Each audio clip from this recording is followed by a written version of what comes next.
ओम शांति। 6 अप्रैल 2024 के ईश्वरीय महावाक्य। पहले एक नजर मुरली के मुख्य पॉइंट पर। बाबा ने कहा, कोई भी मनुष्य मात्र में रूहानी नॉलेज होती नहीं। रूहानी नॉलेज देने वाला ही एक है, जिसको ज्ञान का सागर कहा जाता।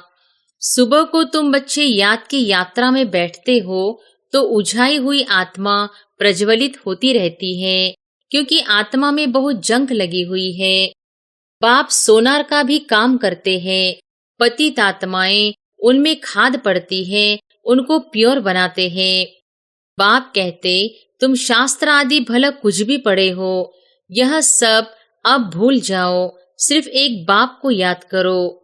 गृहस्थ व्यवहार में भी भला रहो। सन्यासियों के फॉलोअर्स भी अपने अपने घर में रहते हैं। योग तो है साइलेंस, ज्ञान की होती है डांस। योग में तो बिल्कुल शांत रहना होता है, डेड साइलेंस कहते हैं ना। बाप कहते हैं, पहले आत्मा पतित बनी है, तब शरीर भी पतित बना है। सोने में ही खाद पड़ती है, तो फिर जेवर भी ऐसा बनता है। और फिर बाबा ने कहा, हर एक में आत्मा विराजमान है। कहा भी जाता है जीवात्मा। जीव परमात्मा नहीं कहा जाता, महान आत्मा कहा जाता है, महान परमात्मा नहीं कहा जाता। बाप की ज्ञान डांस भी उन्हों के आगे होगी जो शौकीन होंगे। बाप जानते हैं किसमें कितना ज्ञान है, कितना उनमें योग का भी नशा है। बाबा जानते हैं हमारे सामने यह जो बैठे हुए हैं, इनमें कुछ भी ज्ञान नहीं है, सिर्फ भावना है। बाकी तो न ज्ञान है न याद है। इतना निश्चय है, यह बाबा है, इनसे हमको वर्षा लेना है। बाप कहते हैं, एक तो शांति धाम को याद करो, दूसरा सुखधाम को याद करो। देवताओं को देवता कहा जाता है, मनुष्य नहीं, क्योंकि दैवी गुणों वाले हैं ना। जिनमें अवगुण है, वह कहते हैं मुझे निर्गुण हारे में कोई गुण नहीं। और फिर लास्ट में बाबा ने कहा, विष्णु कोई और नहीं है, लक्ष्मी नारायण अथवा राधे कृष्ण की जोड़ी कहो। विष्णु कौन है, यह भी कोई नहीं जानते हैं। ब्रह्मा से विष्णु बनने में 1 सेकंड लगता है। साक्षात्कार हो जाता है और झट निश्चय हो जाता है, मैं यह बनने वाला हूँ। हम ब्राह्मण से देवता बनने वाले हैं, इसलिए दैवी गुण जरूर धारण करने हैं। सिगरेट बीड़ी आदि का देवताओं को भोग लगाते हो क्या? यह सब बीमारियां द्वापर से निकलती हैं। बाप आकर तुमको एवर हेल्दी बनाते हैं। तुम्हारा गायन है वंदे मातरम। तुम धरती को भी पवित्र बनाती हो। तुम माताएं स्वर्ग का द्वार खोलती हो। और अब सुनते हैं महावाक्यों को विस्तार से। मुरली का सार। मीठे बच्चे, श्रीमत पर अच्छी सर्विस करने वालों को ही राजाई की प्राइज मिलती है। तुम बच्चे अभी बाप के मददगार बने हो, इसलिए तुम्हें बहुत बड़ी प्राइज मिलती है। प्रश्न है, बाप की ज्ञान डांस किन बच्चों के सम्मुख बहुत अच्छी होती है? उत्तर है, जो ज्ञान के शौकीन हैं, जिन्हें योग का नशा है, उनके सामने बाप की ज्ञान डांस बहुत अच्छी होती है। नंबरवार स्टूडेंट है, परंतु यह वंडरफुल स्कूल है। कईयों में जरा भी ज्ञान नहीं है, सिर्फ भावना बैठी हुई है। उस भावना के आधार पर भी वर्षे के अधिकारी बन जाते हैं। ओम शांति। रूहानी बच्चों को रूहानी बाप समझाते हैं। इसको कहा जाता है रूहानी ज्ञान व स्पिरिचुअल नॉलेज। स्पिरिचुअल नॉलेज सिर्फ एक बाप में ही होती है, और कोई भी मनुष्य मात्र में रूहानी नॉलेज होती नहीं। रूहानी नॉलेज देने वाला ही एक है, जिसको ज्ञान का सागर कहा जाता। हर एक मनुष्य में अपनी अपनी खूबी होती है ना। बैरिस्टर बैरिस्टर है, डॉक्टर डॉक्टर है। हर एक की ड्यूटी पार्ट अलग अलग है। हर एक की आत्मा को अपना अपना पार्ट मिला हुआ है और अविनाशी पार्ट है। कितनी छोटी आत्मा है, वंडर है ना। गाते भी है, चमकता है भ्रिकुटी के बीच, यह भी गाया जाता है। निराकार आत्मा का यह शरीर है तख्त, है बहुत छोटी सी बिंदी, और सब आत्माएं एक्ट्रेस हैं। एक जन्म के फीचर्स न मिले दूसरे से, एक जन्म का पार्ट न मिले दूसरे से। किसको भी पता नहीं है कि हम पास्ट में क्या थे, फिर फ्यूचर में क्या होंगे। यह बाप ही संगम पर बैठ समझाते हैं। सुबह को तुम बच्चे याद की यात्रा में बैठते हो तो उझाई हुई आत्मा प्रज्वलित होती रहती है, क्योंकि आत्मा में बहुत जंग लगी हुई है। बाप सोनार का भी काम करते हैं। पतित आत्माएं जिनमें खाद पड़ती है उनको प्योर बनाते हैं। खाद पड़ती तो है ना। चांदी, तांबा, लोहा आदि नाम भी ऐसे हैं। गोल्डन एज, सिल्वर एज, सतो प्रधान, सतो रजो तमो, यह बातें और कोई भी मनुष्य गुरु नहीं समझाएंगे, एक सद्गुरु ही समझाएंगे। सद्गुरु का अकाल तख्त कहते हैं ना, उस सद्गुरु को भी तख्त चाहिए ना। जैसे तुम आत्माओं को अपना अपना तख्त है, उनको भी तख्त लेना पड़ता है। कहते हैं मैं कौन सा तख्त लेता हूँ, यह दुनिया में कोई को पता नहीं है। वह तो नेति नेति कहते आए हैं, हम नहीं जानते हैं। तुम बच्चे भी समझते हो, पहले हम कुछ भी नहीं जानते थे। जो कुछ भी नहीं समझाते हैं उनको बेसमझ कहा जाता है। भारतवासी समझते हैं हम बहुत समझदार थे, विश्व का राज्य भाग्य हमारा था, अब बेसमझ बन पड़े हैं। बाप कहते तुम शास्त्र आदि भले कुछ भी पढ़े हो, यह सब अब भूल जाओ, सिर्फ एक बाप को याद करो। गृहस्थ व्यवहार में भी भले रहो। सन्यासियों के फॉलोअर्स भी अपने अपने घर में रहते हैं। कोई कोई सच्चे फॉलोअर्स होते हैं तो उनके साथ रहते हैं, बाकी कोई कहाँ रहते हैं। तो यह सब बातें बाप बैठ समझाते हैं। इसको कहा जाता है ज्ञान की डांस। योग तो है साइलेंस, ज्ञान की होती है डांस।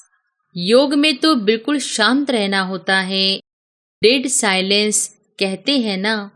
3 मिनट डेड साइलेंस, परंतु उसका भी अर्थ कोई जानते नहीं। सन्यासी शांति के लिए जंगल में जाते हैं, परंतु वहां थोड़ी ही शांति मिल सकती है। एक कहानी भी है, रानी का हार गले में। यह मिसाल है शांति के लिए। बाप इस समय जो बातें समझाते हैं वह दृष्टांत फिर भक्ति मार्ग में चले आते हैं। बाप इस समय पुरानी दुनिया को बदल नई दुनिया बनाते हैं, तमो प्रधान से सतो प्रधान बनाते हैं। यह तो तुम समझ सकते हो। बाकी यह दुनिया ही तमो प्रधान पतित है, क्योंकि सब विकारों से पैदा होते हैं। देवताएं तो विकार से पैदा नहीं होते, उनको कहा जाता है संपूर्ण निर्विकारी दुनिया। वॉइसलेस वर्ड अक्षर कहते हैं, परंतु उनका अर्थ नहीं समझते।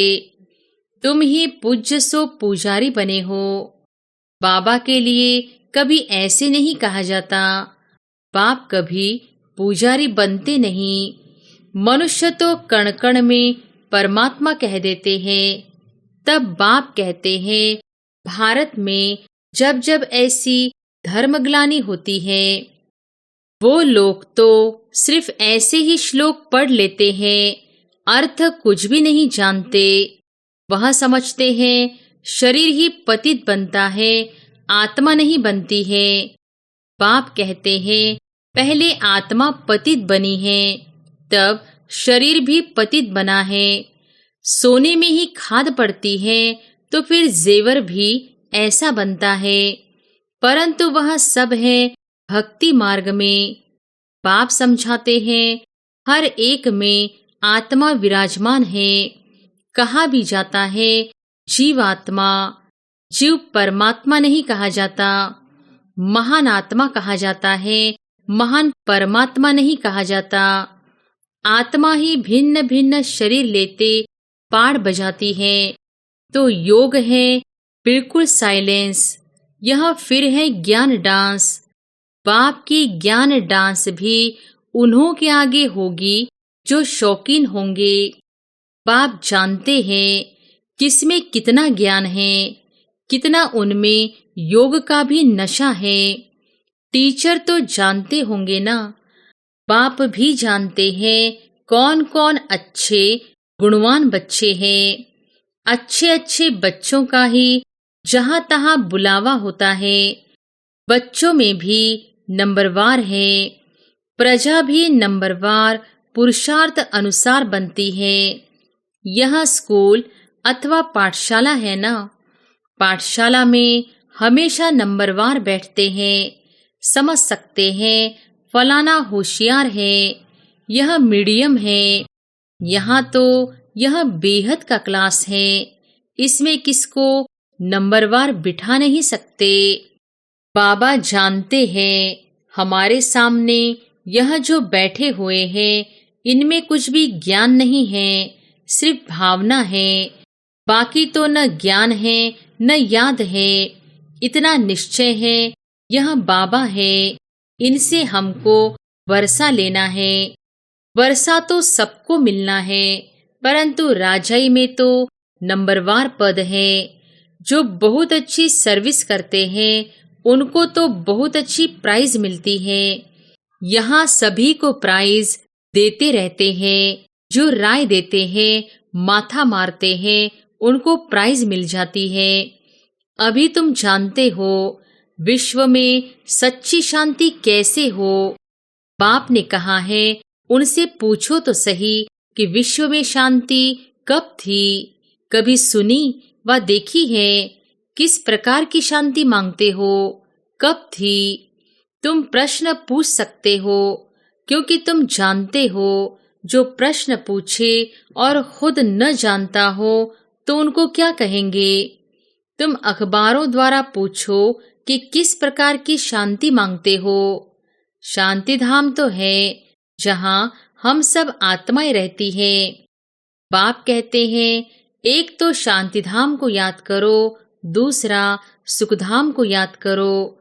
सृष्टि के चक्र का पूरा ज्ञान न होने के कारण कितने गपोड़े आदि लगा दिए हैं। तुम बच्चे जानते हो हम डबल सिरताज बनते हैं। हम देवता थे, अब फिर मनुष्य बने हैं। देवताओं को देवता कहा जाता है, मनुष्य नहीं, क्योंकि दैवी गुणों वाले हैं ना। जिनमें अवगुण है वह कहते हैं मुझे निर्गुण हारे में कोई गुण नहीं। शास्त्रों में जो बातें सुनी हैं वह सिर्फ गाते रहते हैं। अच्युतम केशवम जैसे तोते को सिखलाया जाता है। कहते हैं बाबा आकर हम सबको पावन बनाओ। ब्रह्मलोक को वास्तव में दुनिया नहीं कहेंगे, वहां तुम आत्माएं रहती हो। वास्तव में पाड़ बजाने की दुनिया यही है, वह है शांति धाम।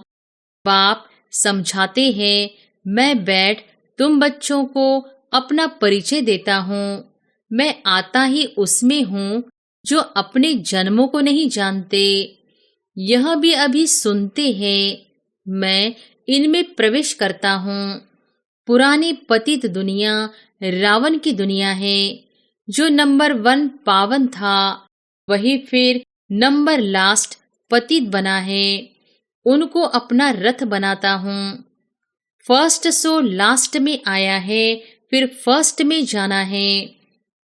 चित्र में भी समझाया है ब्रह्मा द्वारा मैं आदि सनातन देवी देवता धर्म की स्थापना करता हूँ। ऐसे तो नहीं कहते हैं, देवी देवता धर्म में आता हूँ। जिस शरीर में आकर बैठते हैं वही फिर जाकर नारायण बनते हैं। विष्णु कोई और नहीं है। लक्ष्मी नारायण अथवा राधे कृष्ण की जोड़ी कहो, विष्णु कौन है यह भी कोई नहीं जानते हैं। बाप कहते हैं, मैं तुमको वेदों शास्त्रों सब चित्रों आदि का राज समझाता हूँ। मैं जिसमें प्रवेश करता हूँ वह फिर यह बनते हैं। प्रवृत्ति मार्ग है ना, यह ब्रह्मा सरस्वती फिर वह लक्ष्मी नारायण बनते हैं। इनमें ब्रह्मा में मैं प्रवेश कर ब्राह्मणों को ज्ञान देता हूँ तो यह ब्रह्मा भी सुनते हैं। यह फर्स्ट नंबर में सुनते हैं। यह है बड़ी नदी ब्रह्मपुत्रा। मेला भी सागर और ब्रह्मपुत्रा नदी पर लगता है। बड़ा मेला लगता है जहाँ सागर और नदी का संगम होता है। मैं इसमें प्रवेश करता हूँ। यह वह बनते हैं। इनको वह ब्रह्मा से विष्णु बनने में 1 सेकंड लगता है। साक्षात्कार हो जाता है और झट निश्चय हो जाता है। मैं यह बनने वाला हूँ, विश्व का मालिक बनने वाला हूँ।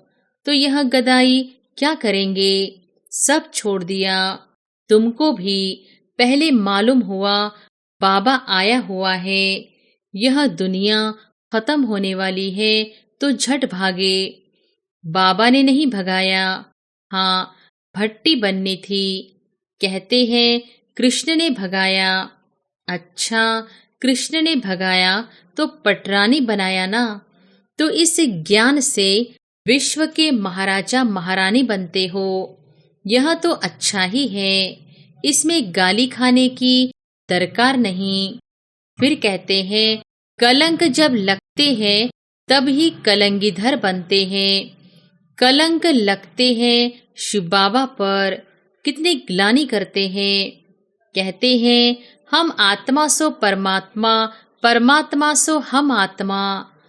अब बाप समझाते हैं ऐसे है नहीं। हम आत्मा अभी सो ब्राह्मण हैं। ब्राह्मण हैं सबसे ऊंच कुल। इनको डिनाइस्टी नहीं कहेंगे। डिनाइस्टी अर्थात जिसमें राजाई होती है। यह तुम्हारा कुल है बहुत सहज।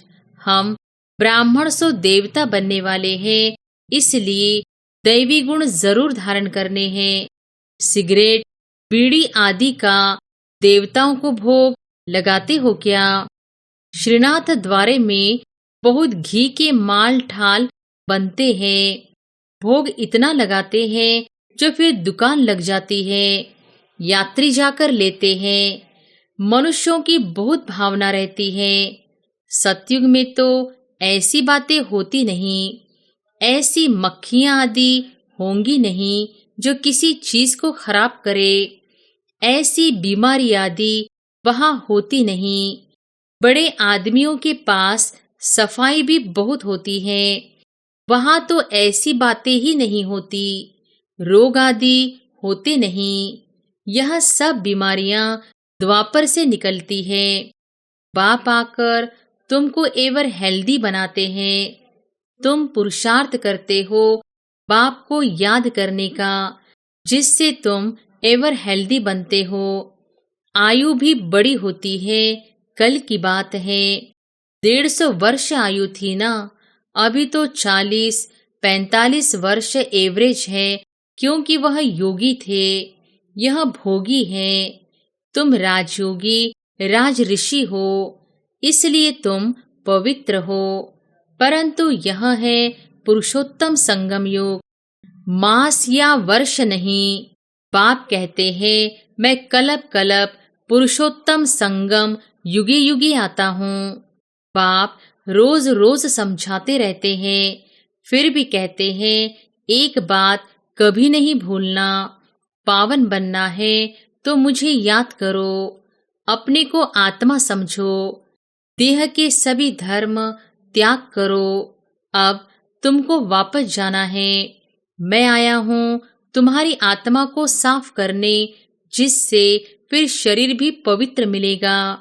यहाँ तो विकार से पैदा होते हैं। आत्मा जब संपूर्ण पवित्र बनती है तब तुम पुरानी जुत्ती को छोड़ते हो, फिर नई मिलेगी। तुम्हारा गायन है वंदे मातरम। तुम धरती को भी पवित्र बनाती हो। तुम माताएं स्वर्ग का द्वार खोलती हो, परंतु यह कोई नहीं जानता। अच्छा, मीठे मीठे सिकिलधे बच्चों प्रति माता पिता बाप दादा का याद प्यार और गुड मॉर्निंग। रूहानी बाप की रूहानी बच्चों को नमस्ते। धारणा के लिए मुख्य सार। पहली पॉइंट, आत्मा रूपी ज्योति को प्रज्वलित करने के लिए सवेरे सवेरे याद की यात्रा में बैठना है। याद से ही जंक निकलेगी। आत्मा में जो खाद पड़ी है वह याद से निकाल सच्चा सोना बनना है। दूसरी पॉइंट, बाप से ऊंच पद की प्राइज लेने के लिए भावना के साथ साथ ज्ञानवान और गुणवान भी बनना है। सर्विस करके दिखाना है। वरदान है चलन और चेहरे से पवित्रता के श्रृंगार की झलक दिखाने वाले श्रृंगारी मूर्त भव। चलन और चेहरे से पवित्रता के श्रृंगार की झलक दिखाने वाले श्रृंगारी मूर्त भव। पवित्रता ब्राह्मण जीवन का श्रृंगार है। हर समय पवित्रता के श्रृंगार की अनुभूति चेहरे व चलन से औरों को हो। दृष्टि में, मुख में, हाथों में, पांवों में सदा पवित्रता का श्रृंगार प्रत्यक्ष हो। हर एक वर्णन करे कि इनके फीचर से पवित्रता दिखाई देती है। नैनों में पवित्रता की झलक है। मुख पर पवित्रता की मुस्कुराहट है और कोई बात उन्हें नजर न आए। इसको ही कहते हैं पवित्रता के श्रृंगार से श्रृंगारी हुई मूर्त। स्लोगन है व्यर्थ संबंध संपर्क भी अकाउंट को खाली कर देता है, इसलिए व्यर्थ को समाप्त करो। व्यर्थ संबंध संपर्क भी अकाउंट को खाली कर देता है, इसलिए व्यर्थ को समाप्त करो। अच्छा, ओम शांति।